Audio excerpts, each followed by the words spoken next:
AI를 잘 쓰는 사람이 어차피 못 쓰는 사람의 일을 다 대체할 거거든요. 그다음에 AI를 잘 쓰는 회사가 못 쓰는 회사를 다 대체하겠죠. 점점 잘 쓰는 사람들이 전부 다 통합을 해가지고 가져가는 시대로 가는 거기 때문에 말씀하신 대로 생존의 문제일 수도 있어요. 선택의 문제는 아닌 것 같아요. 지금 인터넷을 잘 쓰는 인간이 돼야 되겠다라고 선택하나요? 그냥 당연한 거니까 빨리 받아들이고 잘 쓰게 되는 것도 그냥 하나의 업무 능력으로 보기 때문에 누구나 그냥 잘 써야 되는 그런 일이라고 이젠 보고 그렇게 있습니다. 되는 거군요.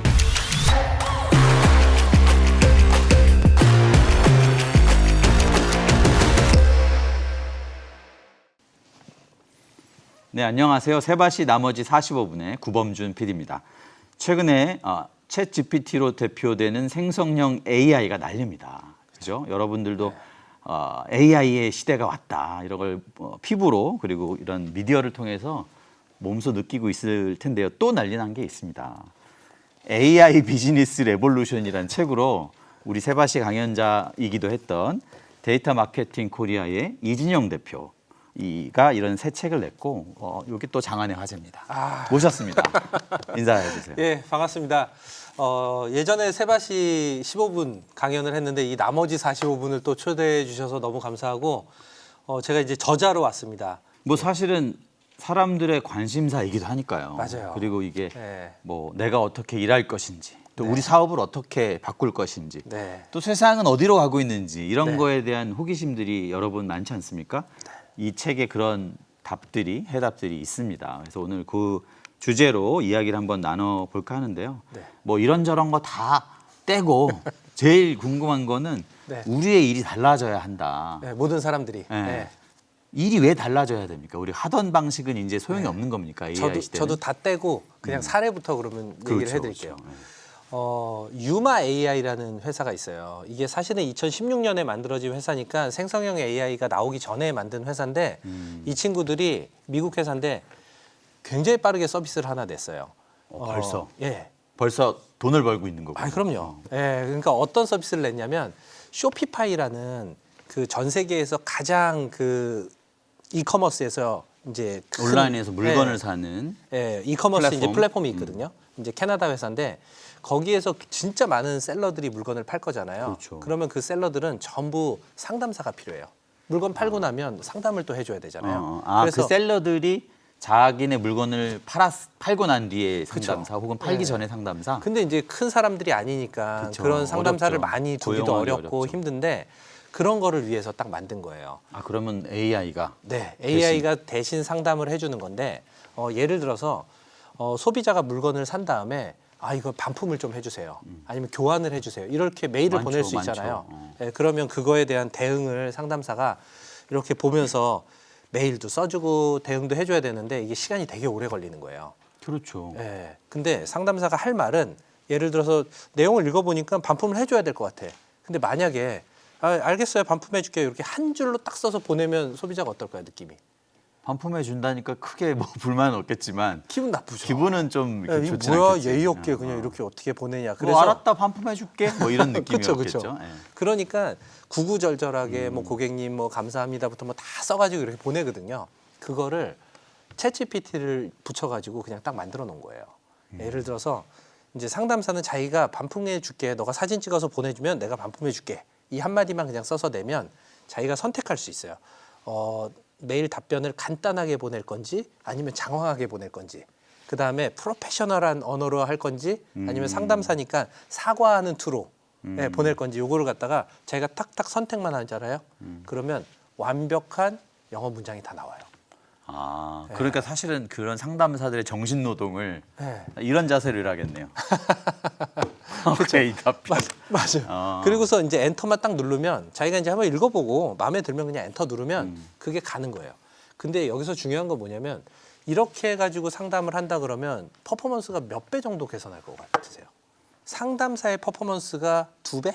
3배? 3배. 아니에요. 몇 배예요? 100배, 1000배. 100배, 1000배요? 예. 그러니까 예전에 우리가 기술이 붙으면 뭐 2배 생산성이 그런 올라간다, 정도. 예, 이런 얘기를 했잖아요. 생각을 해보세요. 저거를 갖다가 소비자가 물건 이거 살 수 있어요. 그러면 재고도 바로 확인하거든요. 예, 그리고 사진 좀 보여주세요. 그러면 사진도 다 크롤링 해가지고 바로바로 다 띄워줘요. 이거를 일일이 수작업으로 다 찾아다니던 일을 이제는 그냥 채팅을 하고 나면 그게 다 나와요. 심지어는 소비자가 저한테 채팅을 하는데 상담사는 가만히 있어. 그러면 이 채팅을 이해해가지고 그거 답변까지 다 만들어서 이렇게 띄워줘요. 그럼 저는 엔터만 누르면 돼요. 아니 근데 그거는 흡사 일이 달라진다라는 관점보다는 마치 사람 인력이 줄어드는 관점 아닌가요? 그것도 있죠. 그래서 일이 달라지는 관점도 또 준비했어요. 어떤 건가요? 자 보면요, 이제 코딩 같은 거 잘한다고 하잖아요. 챗GPT가 코딩도 잘하는데 저는 이제 분석을 하니까 분석 시장도 끝났다고 봐요. 분석 시장이 끝났다는 거는 제가 이제 인공지능으로 대체된다? 맞아요. 이게 제 잡이 지금 어떻게 될지 모르겠는데 그래요? 2달 전에 나온 기능이에요. 챗GPT의 코드 인터프리터라고. 챗GPT 이제 4.0 버전은 20불씩 우리가 내야지 쓸 수 있잖아요. 맞아요. 근데 거기를 가면 코드 인터프리터 베타 버전이라는 게 나왔어요. 그러면 코딩한 것을 분석을 해주는 건가요? 잘했냐 못했냐? 우리가 잘못했냐를? 챗GPT 가면 그 창에다가 파일 업로드가 안 되잖아요. 네네. 그렇죠. 근데 여기는 파일 업로드하는 기능이 있어요. 플러스 버튼이 하나 생기고요. 그걸 탁 누르면 파일을 업로드하세요 이렇게 나오거든요. 그래서 저희 직원이 저한테 파일을 하나 주더라고요. 엑셀 파일이에요. 하나는 광고비. 우리가 광고비를 썼을 때 얼마나 광고비를 썼느냐? 광고비를 쓴 이제 컬럼이 하나가 있고요. 있고. 다른 컬럼은 그때 검색량이 늘었는지 안 늘었는지. 검색량. 당연히 광고비를 많이 쓸수록 검색량이 늘어나겠죠. 그거를 갖다가 딱 그 두 컬럼이 있는 파일을 하나 주더라고요. 그래서 제가 올렸어요. 코드 인터프리터에. 딱 올리니까 전 아무것도 안 했거든요. 근데 갑자기 얘가 이거를 다 이해를 하더니 요런 데이터가 있는 거군요라고 데이터 샘플을 보여주고 그다음에 이 데이터로 분석할 수 있는 게 있는데 해드릴까요? 딱 이러고 물어보는 거예요. 그래서 제가 그 한마디 말은 그 데이터에서 추출할 수 있는 어떤 의미를 만들어 준다는 건가요? 이 엑셀을 가지고 자기가 분석할 수 있는 게 있는지를 저한테 알려주는 거예요. 그냥 있다. 그래서 있다. 그래서 예스. 저는 그거 하나만 했거든요. 그랬더니 갑자기 차트를 쫙 그리고 우리 뭐 평균, 분산, 뭐 표준 편차, 중앙가 뭐 이런 것들 다 하나씩 해보잖아요. 그 모든 걸 다 분석해서 띄워줘요. 그리고 해석을 해줘요 밑에다가. 해석까지. 그러니까 인터프리터겠지. 그렇죠. 그래가지고 제가 야 요거 괜찮네. 그래가지고 분석에서 제일 어려운 게 예측이거든요. 너 그럼 혹시 예측도 할 수 있어? 이게 어떻게 될 건지? 앞으로 미래는 어떻게 될 거야? 지금은 이런데. 그랬더니 어떻게 하냐면 예측 모형을 저한테 설명을 딱 해주면서 가르쳐요 저를. 진짜? 예측은 이런 걸로 할 수 있는데 요번에 이 데이터는 이 모형이 제일 좋아. 그리고 실제로 예측을 다 해주고 그 다음에 광고비가 지금 형태대로 하면 광고비를 더 쓰면 우리 검색량이 계속 증가할 거니까 더 써. 여기까지 그냥 가이드까지 다 결정까지 줘요. 해주네요. 의사결정까지. 근데 솔직히 저는 어떤 느낌이었냐면 저희 직원들한테 이걸 하나씩 시키려면 이 단계별로 가르치고 그걸 다 했어야 되는데 얘는 이걸 그냥 안 가르치고 다 해줘요. 심지어는 제가 생각하지 못한 것까지 다 알려줘요. 그리고 더 무서운 거는 시간이 지날수록 이게 너무 빠르게 업데이트가 돼가지고 옛날에 못하던 그런 예측이나 분석 옛날이 같은 아니라 것도 지난달이죠. 지난달. 맞아요. 얼마 전에 못하던 것도 지금 바로 보완돼가지고 나오니까 이제 이 분석가가 있어요. 저희 회사에 분석가가 이걸 딱 보여줬더니 딱 표현하더라고요. 진짜 허탈하고 무섭다. 무섭다. 그 사람은 그러면 대표님 입장에서는 어떻게 해야 되나요? 그러니까 우리 뭐 대표 입장에서 얘기하면 분석가나 후배들한테 얘기할 때 야 이거 분석 좀 해줘. 근데 분석하다 보면 가설이 막 바뀌거든요. 그러면 요것도 해줄래? 저것도 해줄래? 요 한 3번만 물어보면 애들 표정이 안 좋아져요. 저 사표 내죠. 그렇죠. 근데 드릴 챗GPT는 말씀 있습니다. 이러면서. 안 그래요. 챗GPT는 그냥 무한대. 뭐 이거 해줄래? 그러면 저 이 단어가 너무 좋은데 sure. 그냥 뭘 물어보면 맨날 sure야. 그러면서 대표 계속 친화적인. 근데 그런 거는 제가 방금도 말씀드렸지만 그 일을 하는 사람의 입장에서는 위기잖아요. 그럼 우리가 AI 시대에 일을 어떻게 다르게 해야 되냐라는 질문보다는 그럼 우리는 어떻게 생존해야 되냐는 질문으로 바뀌게 되는 건데. 그거는 저는 근데 같은 얘기라고 봐요. 그래요? 그럼, 왜 그러냐면 AI를 잘 쓰는 사람이 어차피 못 쓰는 사람의 일을 다 대체할 거거든요. 맞아요. 그다음에 AI를 잘 쓰는 회사가 못 쓰는 회사를 다 대체하겠죠. 그러니까 점점 잘 쓰는 사람들이 전부 다 통합을 해가지고 가져가는 시대로 가는 거기 때문에 말씀하신 대로 생존의 문제일 수도 있어요. 그럼 뭐 어떻게 다르게 일할 것이냐가 결국 어떻게 우리가 생존할 것이냐는 질문 같다면 답은 우리가 AI를 잘 쓰는 인간이 되면 되는 거네요. 네, 맞아요.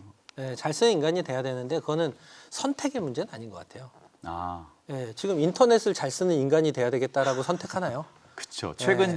최근 몇십 년 사이에 그런 선택은 안 선택이 하잖아요. 아니고 네, 그냥 당연한 거니까, 당연한 거니까. 빨리 받아들이고 잘 쓰게 되는 것도 그냥 하나의 업무 능력으로 보기 때문에 누구나 그냥 잘 써야 되는 그런 일이라고 이젠 저는 보고 그렇게 있습니다. 되는 거군요. 그럼요. 그러니까 우리가 뭘 배워야 됩니까라는 질문도 좀 바보 같은 게 네. 당연히 이 AI에 관련된 것들을 배우고 알고 학습하고 실행할 수 있어야 되는 거라는 네. 뜻이죠. 제가 너무 재밌는 그림을 하나 봤는데 어. 미래의 조직 모습이래요. CEO만 휴먼이에요. 아, 회사 조직의 네. 조직도인데 거기에 CEO만 휴먼으로 돼 있고 나머지는 다 다 인공지능. AI네요. 사실은 그냥 표현을 하기 위해서 인공지능이 많은 것처럼 보였지만 인공지능도 그냥 한 마리죠. 그래서 대표하고 인공지능 둘이서 일하는, 어찌 보면 그냥 원맨 컴퍼니가 엄청나게 많이 생기는 그런 미래의 조직이 되지 않을까. 근데 되게 말이 되는 얘기예요. 우리가 진짜 실제로 네. 저 사람만 대표고 CEO고 진짜 다 AI야. 네. 그럼 회사가 이제 가능해진다는 거죠. 그러면 대표시기도 하잖아요. 네. 좋아요, 안 좋아요? 제가 좋냐고요? 여러 가지. 아니 이제 물론 이제 장단이 있겠죠. 네. 그렇죠. 근데 일반적으로 대표들은 사실 고정비를 맞아요. 줄이는 게 정말 큰 일이잖아요.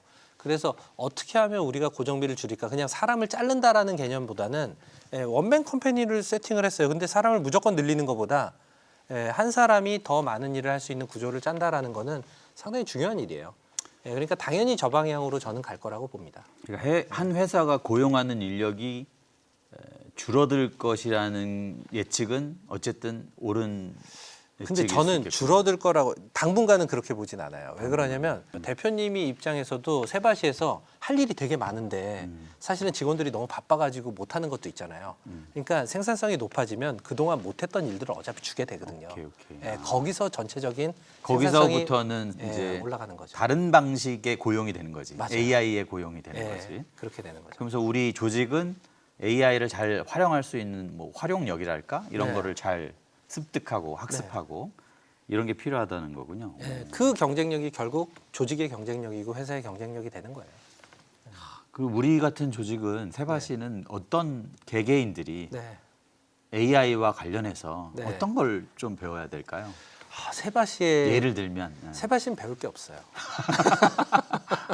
좋습니다. 그러면 너무 완벽해요. 그 직장인들 그냥 네. 직장인들이라고 좀 이렇게 네. 제너럴하게 좀 얘기하면 직장인들은 진짜 정확하게 지금 이제 미래에 어떤 일이 벌어질지를 알아야 되는데, 사실은 직장이라는 거는 돈을 버는 곳이잖아요. 그러면 이 생성형 AI가 등장을 해서 어떤 비즈니스가 돈을 벌고 있느냐, 이 형태들이 있어요.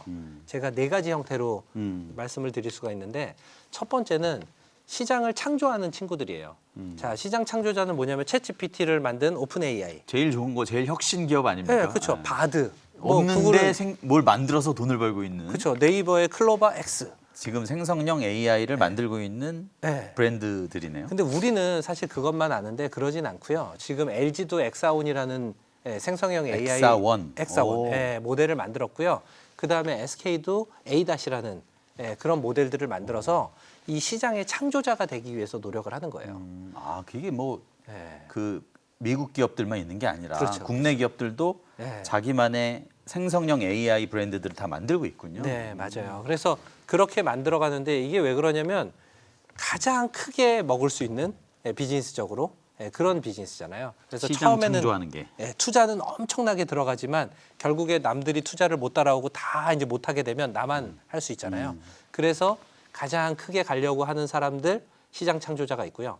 두 번째는 시장 지배자라고 제가 표현을 할 수 있는데요. 이미 서비스를 가지고 있어요. 1등 서비스. 예를 들어서 벤츠. 차 좋잖아요. 근데 조만간 자율주행이 될 거거든요. 그러면 자율주행이 되면 사람들은 안에서 엔터테인먼트를 즐길 거예요. 그렇죠. 자, 그러면 지금까지는 차 안에서 우리가 조작할 수 있는 게 창문 내려, 음악 켜줘, 전화 걸어줘, 뭐 이런 정도만 얘기했잖아요. 근데 하루 종일 가만히 누워만 있는다고 생각을 하면 일정도 관리해야 되고, 그다음에 뭐 다른 할 일들이 너무 많은 거예요. 영화도 틀어줘야 되고, 그러면 이 모든 걸 음성으로 제어하려고 하거든요. 그래서 벤츠 같은 경우는 엠벅스라 그래가지고 이미 음성의 서비스는 있으니까 거기다가 MS하고 이미 손잡았어요. 그래서 챗GPT하고 붙여가지고 물어보는 모든 것들을 제어하는 음성으로. 네. 오. 그 시장으로 가고 있고 제가 알기로는 지금 현대차나 기아차도 당연히 이런 식으로 지금 준비를 하고 있습니다. 그러니까 기존의 서비스를 가지고 있고 지배자들은 챗GPT나 이런 생성형 AI를 붙여서 더 격차를 벌리는 거예요. 자, 그리고 세 번째는 서비스 생산자라고 제가 표현을 하는데 이거는 이제 스타트업들이에요. 새로운 서비스를 스타트업들이 하는 일이 그거잖아요. 기존에 없던 서비스를 만들어낸다. 만들어내는. 그러니까 기존에 영어 교육 시장도 있었지만 갑자기 챗GPT를 붙이니까 너무 재밌는 영어 교육을 할 수 있는 거예요. 해보셨는지 모르겠지만 이런 거 할 수 있어요. 챗GPT한테 야 너는 나이키 매장의 직원이야. 나는 거기 손님이야. 나 영어 공부할 건데 우리 대화하자. 그러면 얘가 그냥 갑자기 역할극을 주는 거죠. 네. 손님 안녕하십니까 와주셔서 감사합니다. 사이즈가 어떻게 되세요? 갑자기 이런 질문을 하는 거예요. 자, 그러니까 그런 부분들을 이제 프롬프트 설계라고 하는데 프롬프트 설계만 잘 해놓으면 재밌는 서비스를 만들 수 있잖아요. 그러니까 스타트업들은 돈은 별로 없지만 아이디어가 좋으니까 그런 서비스를 빠르게 만들어가지고 지금 계속 오픈을 하는 그런 일들이 벌어지고 있는 거예요. 그게 서비스 생산자들. 네. 근데 중요한 건 뭐냐면 이제 마지막 거예요. 마지막이 서비스 활용자라고 제가 표현을 하는데 여기가 돈을 제일 많이 벌어요. 서비스를 활용하는 사람이. 네. 여기가 이제 제일 큰 비즈니스의 시장이에요. 아 그래요? 어떤 것들이 있는 건가요? 그게 우리 모두 다예요. 모든 기업. 예를 들어 삼성. 저는 우리나라에서는 어쩔 수 없이 삼성의 움직임이 중요하다라고 그렇죠. 봐요. 그러니까 다들 삼성이 생성형 AI를 어떻게 도입할까? 첫 번째는 도입을 하는데 생성형 챗GPT한테 자료를 올리면 그 자료가 오픈 AI 서버로 가거든요. 그러면 싫어하잖아. 그 얘기는 유출이 된 거잖아요. 얼마 전에 뭐 그런 사건도 있었죠. 그렇죠. 그래가지고 쓰지 마라 이렇게 이제 뭐 뉴스가 났는데 사실은 지금 삼성에서는 내부적으로 생성형 AI를 만들기도 하고요. 그 다음에 아니면 MS나 네이버 같은 데하고 손을 잡고 그거를 잘 활용하는 거를 동시에 추진하고 있어요. 자, 그러면 우리가 착각하는 게 뭐냐면 대기업만 이 서비스를 활용한다. 그게 아니에요. 직원 5명, 3명 있는 그런 기업들도 이런 챗GPT나 생성형 AI를 활용해서 완전 자동화하는 이런 일들이 벌어지고 있기 때문에 그래서 무서운 거예요. 그러니까 뭐 결론적으로 우리가 직장인이라고 했으면 뭐 그들이 속한 자기네 회사가 있을 것이고 그쵸. 우리 회사도 사실은 그렇게 네. 나의 어떤 뭐랄까 노력이나 네. 어떤 선도적인 그리고 주도적인 그 열정에 의해서 네. 서비스 활용자가 될 수 있다는 거네요. 그죠? 세바시는 이런 거 활용하는 거 안 해요? 그러니까 우리도 이제 그런 게 있거든요. 그 세상을 바꾸는 AI라고 아, 진짜요? 저희가 이미 네. 활용해서 네. 저희 홈페이지에 오시면 네. 그 세바 AI라고 있어요. 그럼 뭐 하는 거예요? 세바 AI는 이제 그 세바시 전용 챗봇. 세바 세상을 바꾸는 AI. 그 AI 글씨가 이게 C자 비슷하잖아요. 그죠? 세바시인데 이런 거 이게 진짜 사실 잘죠. 아이디어가 좀 제가 있습니다. 어쨌든 세바 A 세상을 바꾸는 AI인데 네. 이거는 이제 우리가 세바시 강연이 한 1,600편 있잖아요. 네. 그러니까 뭐 여러 다양한 주제, 테마, 다양한 분야의 강연자들이 이야기한 거니까 네. 이걸 토대로 상담을 해주는 거예요. 예를 들면 아. 나 요새 좀 도전하고 싶은데 마음이 좀 가라앉아 있어, 좀 네. 우울해. 이런 때 보면 힘이 나는 강연은 뭐가 있니? 이렇게 물어보는 사실 세바시 예전에 제가 분석을 한번 했었잖아요. 맞아요, 세바시 맞아요. 내용을. 예. 그거 분석할 때 사람들이 세바시를 좋아하는 이유가 우울하거나 힘들 때 위로가 되는 그쵸, 친구. 위로가 되고. 예. 그러니까 그런 질문을 하겠네요. 맞아요. 예. 그리고 사실은 AI 시대에 그러면 우리가 어떻게 일해야 되는지 네. 좀 조언을 얻을 수 있는 강연을 알려줘. 그러면 그 강연을 또 알려줘요. 아, 세바 AI한테 그걸 질문하면 물어보면, 그냥 알려줘요? 네, 네. 그러면 거기 물어보면. 뒤에 챗GPT를 붙이신 거예요? 그 아수겁을 개발한 업스테이지가 김성훈 김성훈 대표님. 대표님이 업스테이지라는 회사가 있습니다. 네, 그러니까 알죠. 아수겁이라고 되게 유명한 네. 우리 카카오톡에서 볼 수 있는 AI 무슨 챗봇이죠. 챗봇이죠. 예. 근데 여기가 챗GPT 기반으로 이 회사가 만든 또 AI와 결합해서 만든 그걸 기반으로 하고 있어요. 벌써 붙였어요. 벌써 붙였습니다. 빠르게. 어. 사실은 이제 이게 이제 우리 대표님 말씀하신 대로 우리는 되게 많은 컨텐츠를 만들고 있지만 사용자 입장에서는 뭘 봐야 될지 모르는 상황인 거잖아요. 그쵸. 너무 맞아요. 많기 때문에 네. 유튜브에서. 예. 그러니까 이 챗봇을 통해서 우리가 그 사용자 욕구에 기반한 큐레이션을 하는 거죠. 사실 그거를 만약에 세바시 직원분들이 전부 대응을 해준다고 생각을 하면 너무 많은 에포트가 들어가잖아요. 근데 그 챗봇이 그냥 자고 있을 때도, 그렇죠? 퇴근했을 때도 우리가 잘 때도 일하죠. 걔는. 그렇게 하기 때문에 저는 그게 무섭다고 생각하는 거예요. 맞습니다. 이 모든 게 업스테이지의 도움으로 좀 우리가 네. 작은 기업이지만 이런 좀 첨단의 기술을 네. 통해서 좀 서비스를 만들어 볼 수 있었다. 맞아요. 김성훈 대표님이 그 기술력이 워낙 뛰어나가지고 그럼요. 지금 국내 세계에서 최고죠. 예, 아니 최고죠. 세계에 가서도 지금, 글로벌 최고죠. 예, 글로벌 죄송합니다. 최고예요 지금. 네, 글로벌 최고죠. 업스테이지 아수겁 여러분들 많이 애용해 주시고요. 아무튼 지금 우리 이준영 대표님이 말씀해 주신 게 네. 서비스 활용이라는 측면, 활용자가 돼야 되는 거군요. 네. 우리 이건 누구나 하나하나가. 될 수밖에 없기 때문에 그냥 빨리 해야 돼요. 이 AI에 대해서 네. 뭐가 뭐 두렵니, 뭐가 뭐 어떻게 되니 이런 걸 따지고 있을 때가 아니라 우리가 당장 봐야 되고 당장 경험해 봐야 되고 학습해 봐야 되는 것이라고 생각이 되네요. 여러분 AI 비즈니스 레볼루션부터 한번 시작해 보시도록 근데 하시죠. 자꾸 그걸 배워야 된다 그러면 뭐 파이썬을 짜야 되는 건지 인공지능의 알고리즘을 알아야 된다 뭐 이런 생각을 하는데 그런 건 아닌 것 같아요. 예, 우리가 뭐 인터넷에 뭐 기본적인 프로토콜이나 이런 걸 다 이해해서 쓰는 건 아니잖아요. 다만 내 일에 어떻게 접목시킬 수 있는지를. 예, 그거에 대한 상상력의 지금 싸움이기 때문에 예, 그런 쪽으로 더 갈 것 같습니다. 근데 이진영 대표님이 우리가 AI를 이야기할 때 경쟁력을 가진 이유가 사실은 데이터 전문가예요. 그렇죠, 그죠? 이 네. 데이터 마케팅 코리아라는 회사도 데이터 분석 회사이기도 하고. 네. 저는 AI가 중요한 게 아니라 그 데이터가 중요하다고 좀 생각이 들거든요. 맞아요. 왜냐면 그걸 학습해서 네. 어쩌고 저쩌고 하니까. 네. 데이터와 AI의 관계 어떻게 이야기해 줄 수 있습니까? 인공지능이라는 것 자체가 그냥 기저에 다 데이터로 움직이는 거잖아요. 그러면 이게 있어요. 기업에서 예를 들어 저한테 많이 물어보는 게 인공지능을 잘 쓰기 위해서 우리 기업이 뭘 해야 되냐. 그럼 저는 그냥 한마디로 얘기해요. 데이터 라벨링 하세요. 데이터에 이름을 붙여서 관리해라. 네.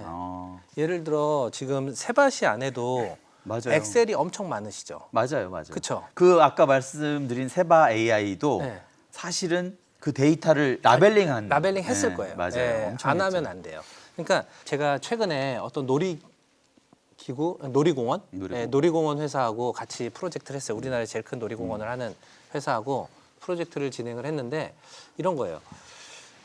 A라는 행사를 하고 나면 사람들이 몇 명이 들어왔고 그다음에 돈을 얼마를 벌었는지를 갖다 10년 동안 계속 관리를 했어요. 엑셀로. 그래서 그 데이터가 다 있더라고요. 오. 예, 근데 어떤 행사를 했을 때 얼마를 버는지를 보고해라고 할 때는 그것만 필요한데 지금은 분석 시대가 되고 나니까 요구 사항이 바뀌는 거예요.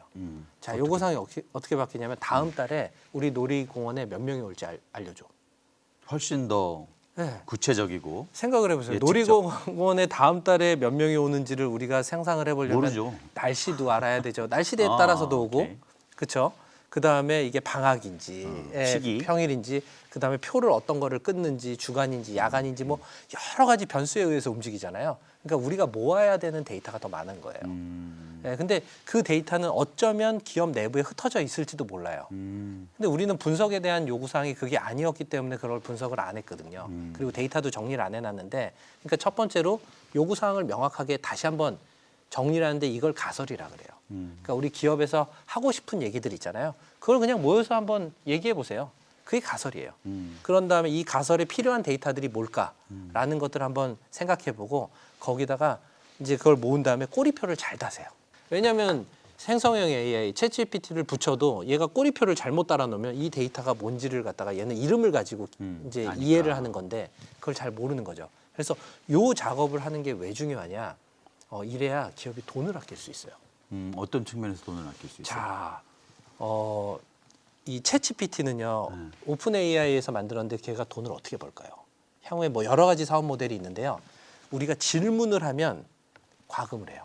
그렇죠. 그게 API 를. 20불 그쵸. 뭐 이런 얘기죠. 네, 그거는 20불짜리가 있고요. 그다음 API라는 걸 해가지고 그냥 아예 연결해 놓고 기업들은 쓰거든요. 아마 세바시도 네, 우리도 과금이 API 돼요. 연동, 예, 그렇죠.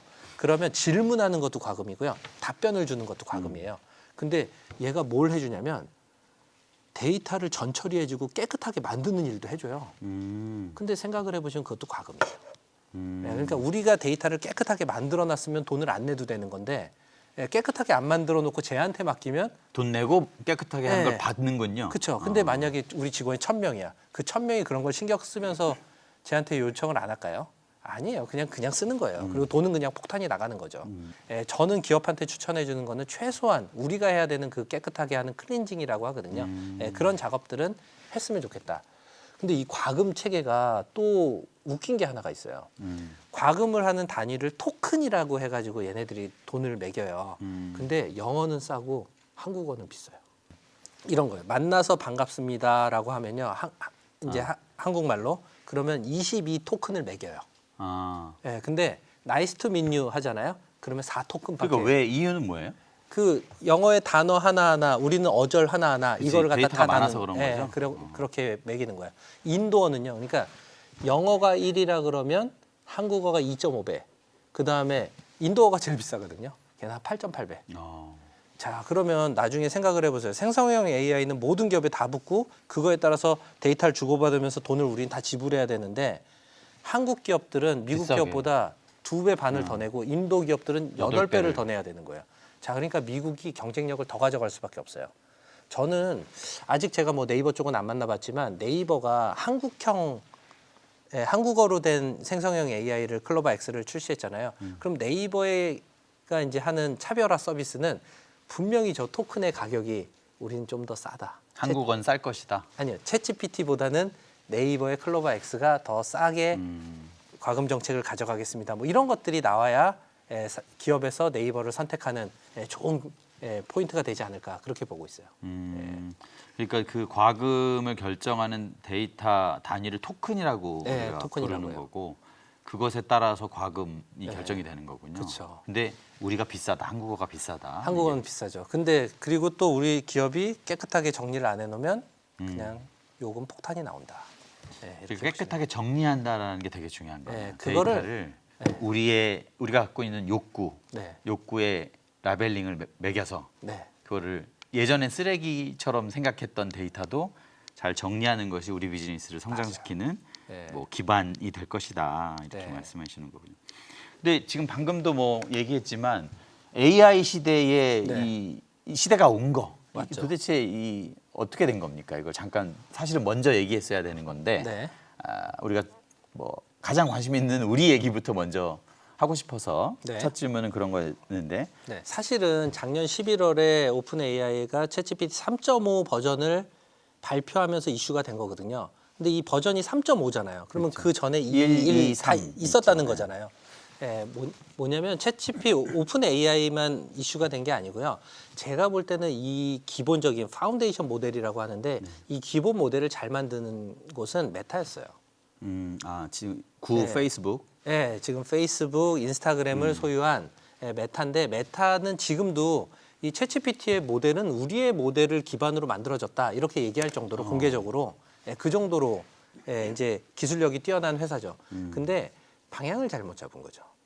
오픈 AI는 저렇게 채팅창처럼 만들어가지고 사람들을 다 놀라게 했고 그 다음에 그거를 구글이 보면서 그 채팅에 대한 영역을 뺏기면 안 되기 때문에 바드를 만들어서 지금 빨리 따라간 거고 네이버도 당연히 그래서 클로바 X를 그러니까 만든 이게 거죠. AI가 있는데 네. 채팅형 AI가 그 GPT 3.5부터 그렇죠. 시작이 된 거죠. 네.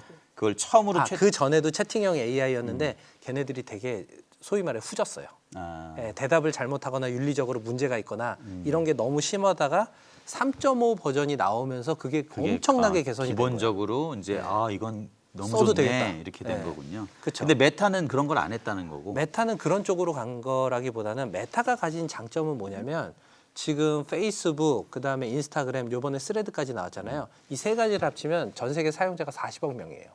인구 절반이네요. 지구 인구. 그렇죠. 그러면 그 40억 명이 쓰는 그 서비스에서 지금 광고가 돌고 막 이런 거 하잖아요. 그런 걸 최적화하는데 지금 더 자기네 노력을- 비즈니스에만 썼군요. 쓰고 있고 메타는 사명에서도 메타버스 쪽으로 가잖아요. 맞아요. 그러니까 메타버스 안에 생성형 AI를 붙이는 이런 기술들을 지금 엄청나게 연구하고 있어요. 현재도. 그럼요. 그래서 그럼 어떻게 될지 어쨌든 몰라요. 저기 오픈 AI가 어쨌든 선수를 쳐서 네. 구글도 뜨거워 하면서 뛰어들어서 네. 나온 게 바드잖아요. 네. 바드는 어떤 겁니까? 바드는 구글이 만들었는데 사실 여기 오픈 AI가 만든 챗 GPT하고 바드는 큰 차이가 하나가 있어요. 뭐냐면 챗 GPT는 영어로 학습을 했어요. 영어 문서로. 영어 데이터를 영어 데이터를 학습했다. 학습을 해가지고 20개국의 언어로 번역을 해주는 서비스예요. 자기가 영어로 해서 한국어로 번역하는 네, 그렇죠. 거군요. 뭐 러시아어로 번역하고 뭐 독일어로 번역하고 이런 식으로 아. 번역을 해주는 서비스고, 그 다음에 바드 같은 경우는 거기가 얘기하는 가장 큰 장점은 그 나라 언어의 문서로 학습을 한 거예요. 그런 이미 데이터가 전 세계에 퍼져 있으니까. 네, 구글은. 가지고 있으니까. 그러니까 한국어 데이터는 한국어로 학습했다는 네. 거군요. 그러면 그 언어와 그 문화권에 더 이해를 하죠. 그렇죠. 그래서 이해가 더 깊겠네요. 이런 거예요. 독도는 어느 나라 땅이야? 한국에서 질문을 하잖아요. 어. 그러면 한국 땅이라고 대답해요. 아, 근데 일본에 가가지고 일본 다르게 IP로 얘기해요? 예, 질문을 하잖아요. 일본 땅이라고? 아니요, 그러면 분쟁 지역이라고. 해요. 아, 그래요?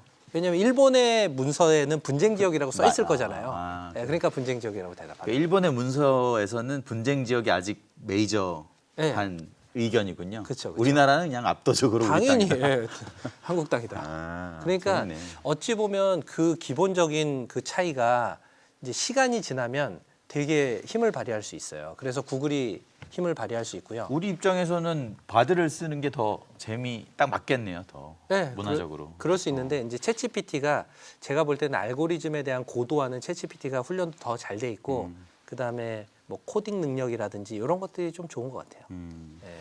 그래도 우리나라 이 AI 기술도 네.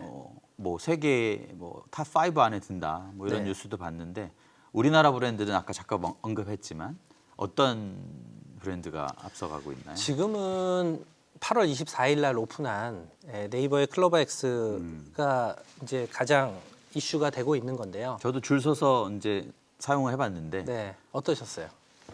제가 질문하는 건 똑같았어요. 그 챗GPT든 바드든 클로버X든 네. 세바시가 뭐야? 이렇게 물어보니까 다 그걸 물어봐요. 그리고 저는 그렇죠, 저는. 세바시가 잘 될 것 같아, 뭐 이런 거. 아니 그러니까 뭐 잘 될 것 같아 이건 안 물어봤지만 그냥 세바시가 뭔지 설명해줘. 네. 그러면 이제 챗GPT나 바드는 설명 못해요. 아, 근데 그래요? 네이버는 그 클로버X는 네. 정확하게 얘기하더라고요. 자기 문서에 있으니까. 저는 이거 물어봤어요. 제가 책을 냈으니까 AI 비즈니스 레볼루션은 어떤 책이야 이렇게 물어보면 저 챗GPT하고 바드는 대답을 못해요.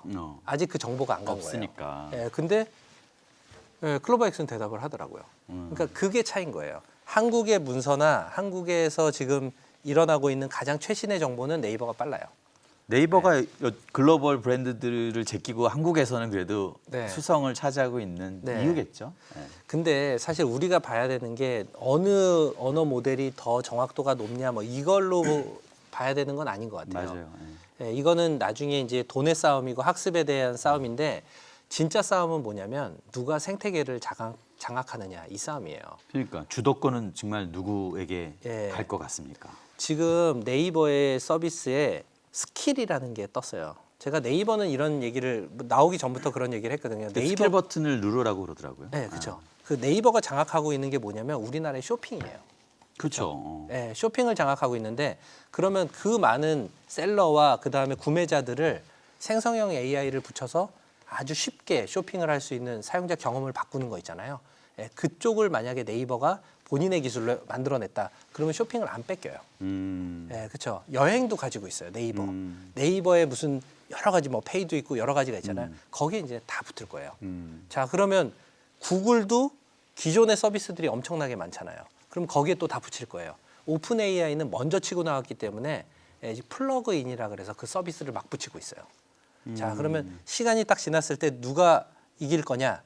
그 서비스의 생태계를 가장 크게 장악하고 있는 친구. 그러니까 한국형에서는 네이버가 또 살아남을 수 있는 기회가 있는 거고요. 그 다음에 전 세계적으로는 저는 구글이 조금 늦게 출발했지만 사실은 구글이 가지고 있던 구글 서비스들이 굉장히 많잖아요. 너무 많잖아요. 뭐 문서 서비스랄지 네. 이런 것들이. 근데 오픈 AI를 무시할 수 없는 게 오픈 AI는 MS가 붙었어요. 그렇죠. 아 그게 이제 오픈 AI의 결핍을 채워주는 거군요. MS가 거의 13조를 투자를 맞아요. 해가지고 49%의 지분을 확보했는데 나머지가 지분이 흩어져 있으니까 MS 거예요. 예, 그리고 전체 수익의 70%는 MS한테 가거든요. 예, 이런 구조가 짜져 있기 때문에 그리고 애저에다가 데이터를 올렸을 때 챗GPT를 붙이는 예전은 MS가 하는 클라우드 서비스. 클라우드 서비스죠. 그것도 1등은 아니잖아요. AWS가 1등인데 아마존 클라우드 서비스가 1등이고. 근데 우리 기업에서 이제는 애저에다 데이터를 올려야지 챗GPT를 쓸수 있게 폐쇄형으로 탁 만들어 쓸 수 있어요. 예, 이러니까 이제 어떻게 될지 모르는 거예요. 애저가 AWS를 이길 수도 있고, 그다음에 MS가 가지고 있는 빙이라는 검색 엔진이 갑자기 구글을 이길 수도 있는 거죠. 사실은 구글의 검색 엔진의 점유율이 93%를 차지하고 있고 빙이라는 거는 2, 3%밖에 안 그렇죠. 되기 때문에 말이 안 된다고 생각하잖아요. 근데 어떤 일이 벌어질 수 있냐면 삼성하고 저는 애플의 선택이라고 보거든요. 지금은 우리 휴대폰에 기본 검색 엔진을 구글을 써요. 만약에 얘네들이 오픈 AI를 챗GPT를 기본 검색 엔진으로 바꿨다. 그러는 순간 점유율 자체가 몇십 프로가 그냥 MS로 넘어가는 거예요. 자, 그러면 구글의 가장 큰 매출이 뭐예요? 검색, 광고. 이 시장 자체가 흔들릴 수 있기 때문에 사실은 구글도 그런 것들을 굉장히 견고하게 가기 위해서 노력할 거예요. 아니 그러면 주도권을 누가 잡냐라고 질문했는데 뭐 다 살아남아요. 혼전 상태에 네. 어떤 주식을 사야 되냐 뭐 이런 질문 많이 받으실 것 같은데. 아, 저는 AI 저한테 시대에? 뭐 샀냐고 물어봐요. 근데 무조건 사는 거는요. 엔비디아를 사셔야죠. 아, 그 GPU를 네. 만드는 GPU가 이거에 되게 중요한 역할을 하는 거죠. 그렇죠. 그러니까 여기서 데이터를 학습하려면 GPU라는 그래픽 카드를 가지고 이제 학습을 하는 이제 칩인데 이거는 좀 비싸요. 거의 하나에 뭐 게임 GPU는 좀 30만 원 뭐 이렇게 할지 몰라도 이거는 뭐 400만 원에서 2천만 원도 하거든요. 이게 너무 많이 들어가니까 요번에 뭐 네이버도 만드는데 1조가 들었다. 그리고 아니 예. 그럼 이 GPT 하나 돌리는데 얼마어치의 서버가 필요한 거예요? GPU가 필요한 거예요? 그냥 한 1조 정도라고 생각하시면 돼요. 그래 네. 하드웨어 국내가 그렇게 들은 거고요. 한국어 학습시키는데. 아. 그러면 해외는 더 많이 필요하기 때문에 그래서 이게 아무나 할 수 없는 거고요. 더 중요한 거는 이게 이제 유지 보수하는 게 돈이 더 들어가요. 그런 거기서. 아니 전기 많이 먹겠네. 전기 네, 이거 아주 이거 발열이 엄청나고 그러니까 전기- 탄소 배출 엄청나겠는데 이거. 네. 이 챗GPT를 써야 되고 이게 오래 갈 거다라고 얘기하는 측도 있고요. 그다음에 또 반면에는 아 이거는 오래 못 간다. 이거는 뭐 손익이 안 나온다. 이렇게 얘기하는 전문가 집단도 또 있습니다. 그러니까 이게 자연스럽게 우리가 생성형 AI 시대에 좀 그늘을 좀 봐야 할 타이밍인데 네. 지금 뭐 환경 이슈도 있는 거고 네. 전기를 많이 쓰는 거 네. 그리고 두 번째는 윤리적 문제도 꽤 있을 심각하죠. 것 같아요. 네. 그러니까 뭐 거짓말을 왜 이렇게 잘하냐, 막 거짓말을 진짜처럼 표정 안 바뀌고 표정이 없구나. 어쨌든 네. 거짓말도 한다, 가짜 뉴스도 있다 그쵸. 이런 문제들 네. 윤리적 문제들이 되게 많이 심각하게 네. 제기되고 있잖아요. 네. 어떻게 보시는지 근데 결론은 되게 심플해요. 윤리 문제가. 윤리 문제가 있던 없던 이건 계속 갈 거예요. 음, 예, 어쩔 수 없어요. 인터넷은 윤리 문제가 없나요? 있었잖아요. 근데 그걸 어떻게 막았죠? 그러니까 많은 우리가 보호 장치들을 만들어서 막았거든요. 그러니까 챗GPT나 생성형 AI가 지금 갑자기 등장을 하고 거기에 윤리 문제가 동반되니까 문제가 그냥 더 두각돼서 보일 뿐이지 결론적으로는 그 보호 장치를 인간들은 만들어 갈 거고 만들어야 그거, 된다. 그거 하에서 쓸 거예요.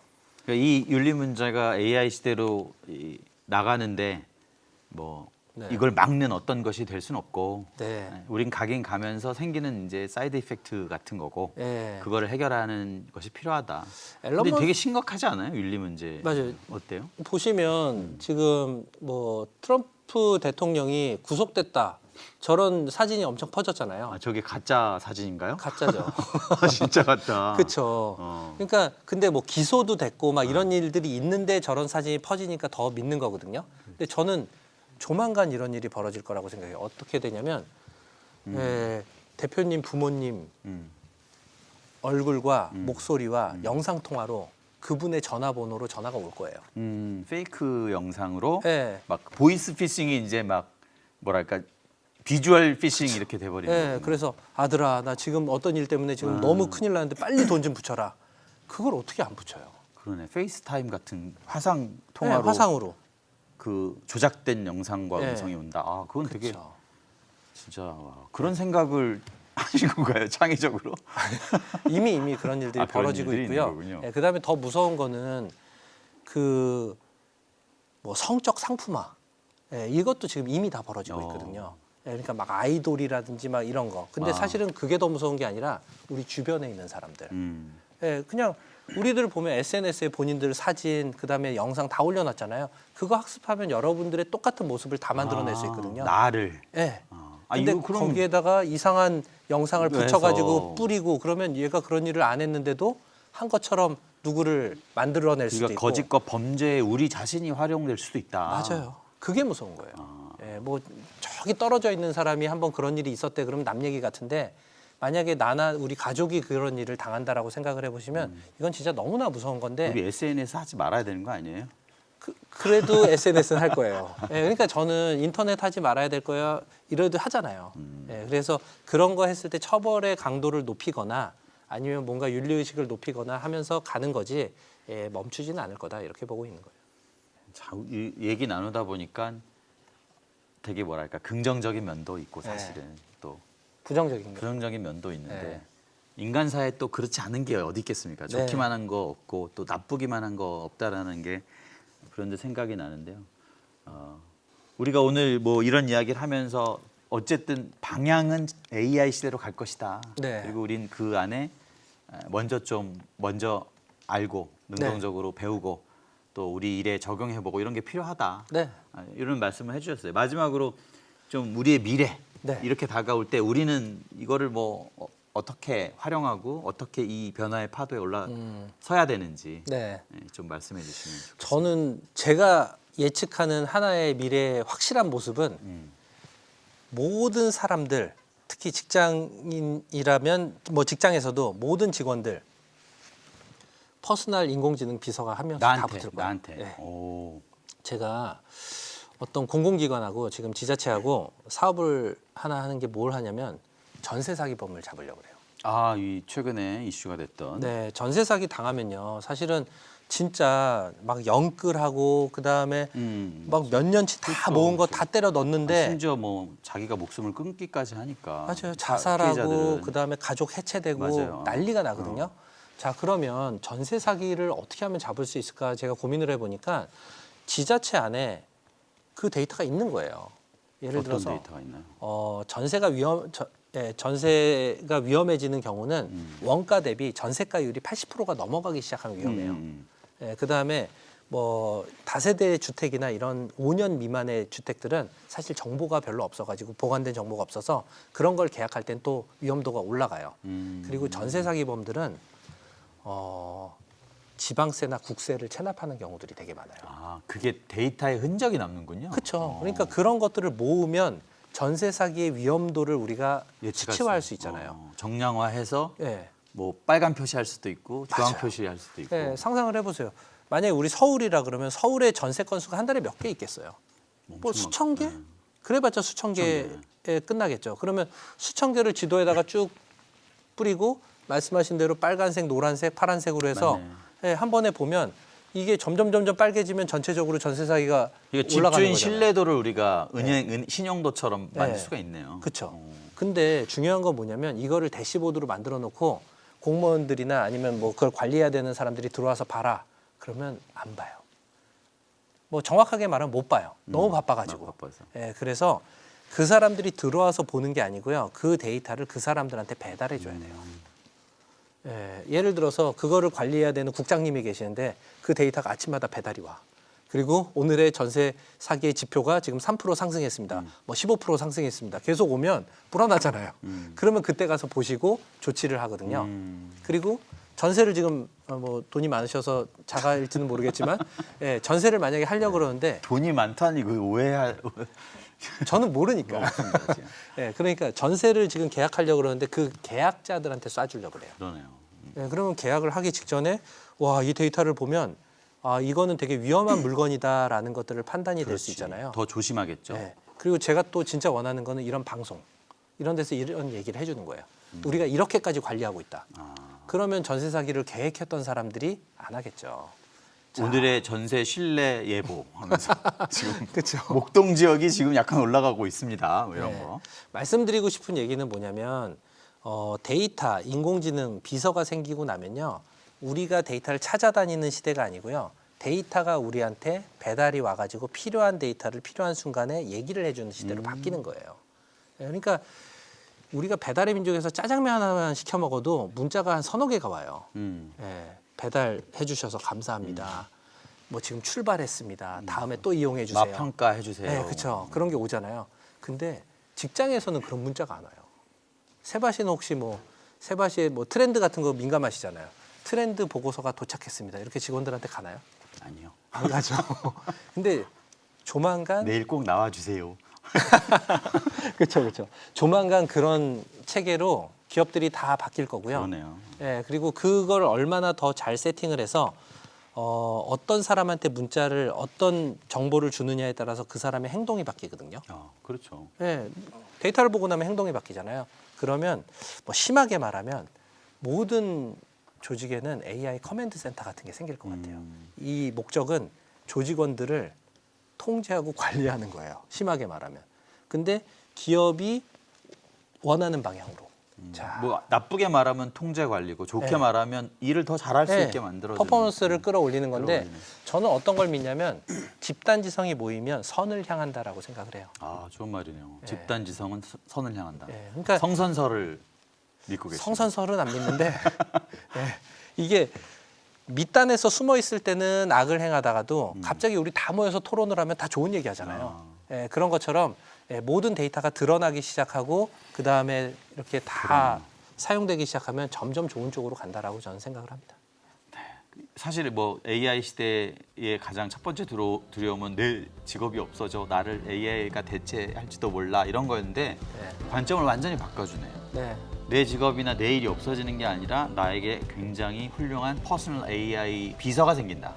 저를 매일 도와주고 그러니까 그 비서를 우리가 얻기 위해서는 네. 우리가 더 적극적으로 이거를 알려고 노력해야 되고 네. 배워야 되고 활용하려고 애써야 된다는 게 이제 오늘의 맞습니다. 이야기의 답인 것 같고요. 아마 그런 인사이트와 그런 노력에 이 이진영 대표의 저작 AI 비즈니스 레볼루션이 도움을 드릴 겁니다. 여러분 감사합니다. 꼭 관심 가져주시고요. 네. 영상 보시고 후기 댓글 올려주시면 사인본으로 저희가 선물 보내드립니다. 이벤트 기간이 끝나면 네. 서점에서 구입하셔서 읽으시면 됩니다. 오늘 AI 시대에 관련돼서 우리 개인의 관점에서 우리가 좀 알아봐 염두에 둬야 될 것을 잘 설명해 주신 우리 이진영 대표에게 감사드립니다. 지금까지 저는 세바시 나머지 45분의 구범준 PD였고요. 네, 저는 AI 비즈니스 레볼루션의 저자 이진영이었습니다. 감사합니다. 감사합니다.